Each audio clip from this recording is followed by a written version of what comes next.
Those doors, I'm a fool for your love.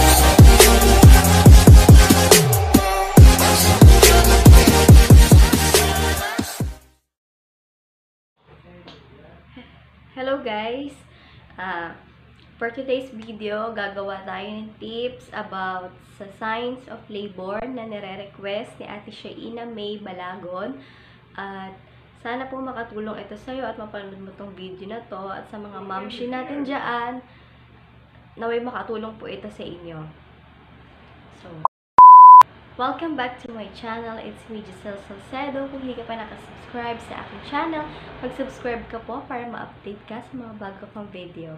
So, ayun, meron ako listahan dito ng 10 tips sa sign of labor na isi-share ko sa inyo at isi-share ko rin yung naging experience ko bilang mommy.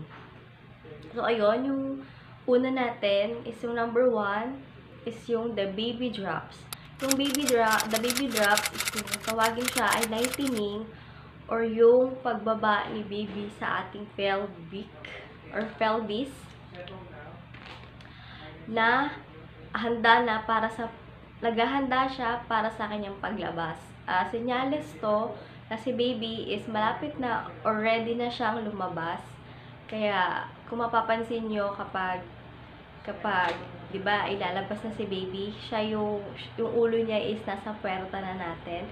So ayun, kapag bago manganak is bago ka manganak 2 weeks before ng panganganak mo, mararamdaman mo na yung pagbaba ni baby, or kung mapapansin mo, yung tiyan mo is bumaba na siya. Kasi 'di ba pag sa 1 to 6 months, ganon, 7 months, mataas pa siya. Mataas pa yung tiyan mo. Kaya kung mapapansin ng iba, sa mga naging mommy na dyan, at sa kagaya ng sa experience ko, nung malapit na rin akong manganak, marami nakakapansin na bumaba na yung tiyan mo, malapit ka ng manganak. So, yun yung sign na si baby is malapit nang lumabas. So, ang number 2 is yung urinate or yung madalas na pag-ihi natin. So, once naging mommy ka na or nabuntis ka, o sa unang araw or 2 weeks ng pagbabago or yung pag-iihi mo. Gaya nito din, parang sa malapit ka ng manganak, mararanasan mo to kasi nga si baby is bumababa na, napipressure na yung nagkakaroon ng malakas na presyon pababa dun sa urinary bladder mo, kaya mas madalas at mayat-may ang pag-ihi mo. Kaya nung first time kong manganak, naranasan ko yun na nasa 9 months na ako, ganon, 8 months, pa 9 months na, napapansin ko, malapit na, ihi ako ng ihi.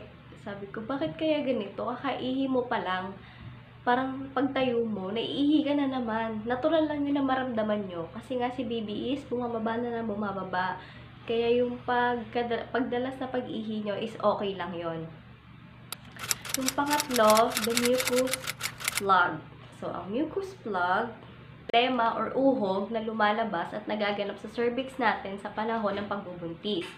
Kapag ang cervix ay nagsisimula upang buksan ng mas malawak na dadaanan ni baby, so ako makikita nyo, napapansin nyo to, kapag bago kayong manganak or mas malapit na kayong manganak, may lalabas sa inyong ganito, na parang color pink, na may parang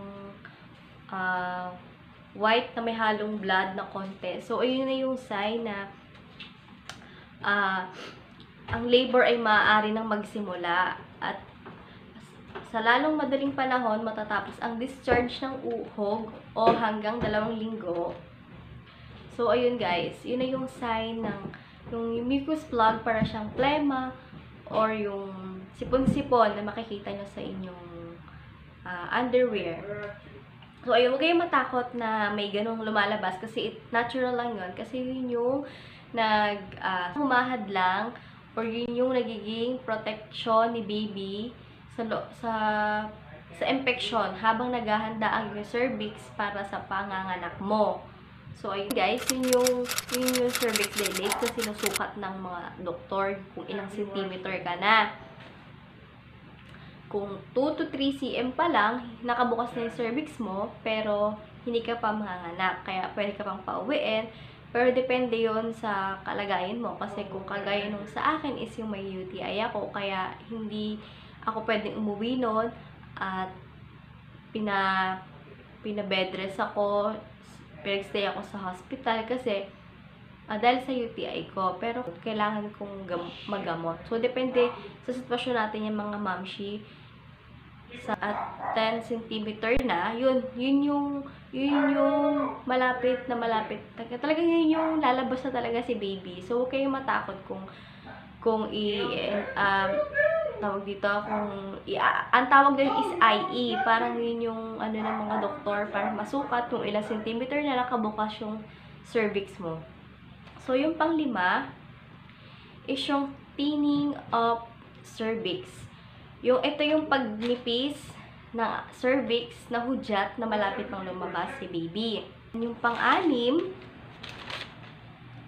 back pain. Back pain is nararamdaman natin to kasi nga sa bigat nung dala natin sa tiyan natin. So, siguro pagdating mo ng 6 to 7 months, mararamdaman mo na to kasi bumibigat na si baby. So, kapag manganganak ka na, ang iba, base naman dun sa akin, sa experience ko, back pain, oo, kasi nga, back pain ko kasi dahil, so, ano pa lang yun, parang, sumasakit yung balakang mo, yung likod, tsaka yung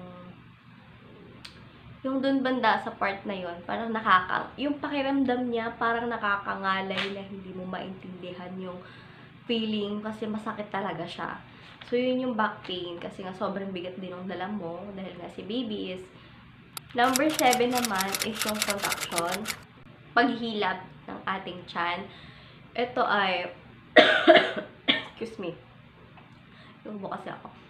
Ito ay parang menstrual cramp, also known Braxton Hicks, na nararamdaman natin once na malapit na tayong manganak. Meron tayong dalawang uri ng labor. Yung false labor, yun yung sumasakit na yung nagko-contract na siya, humihilab na siya, pero malayo pa si baby.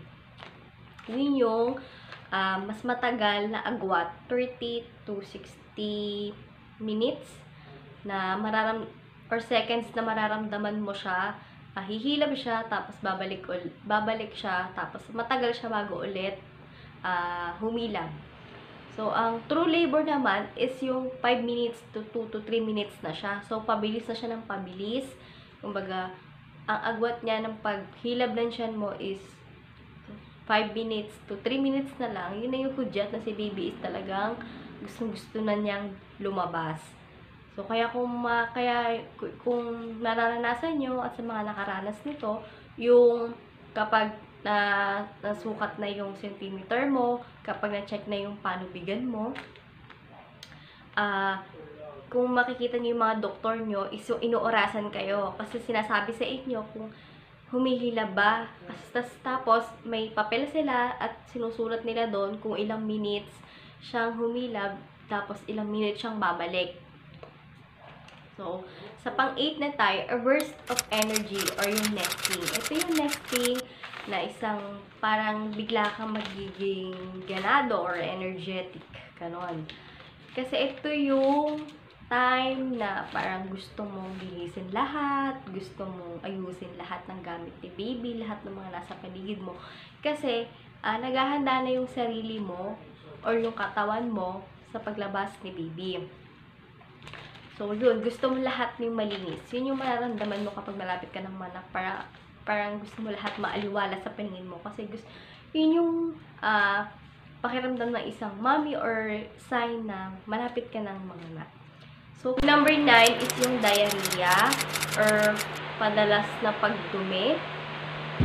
Ay maaaring senyales o tanda na paglalabas ng mga hormones tinatawag na prostaglandin. Ayon sa Endocrine Society, nangyayari ito para pahintulutan na pwede na tayong manganak or hinahanda yung katawan natin para sa panganganak. Yung number 10 is yung water breaks o yung pagputok ng panubigan na yun yung hudyat na lalabas na si baby at ready na talaga siya. So, ayun guys, at sana nag-enjoy kayo sa video na to at napanood nyo to. Sana nakatulong din ito sa inyo. At kung hindi ka pa nakasubscribe sa aking channel, mag-subscribe ka para ma-update ka sa mga bago kong video.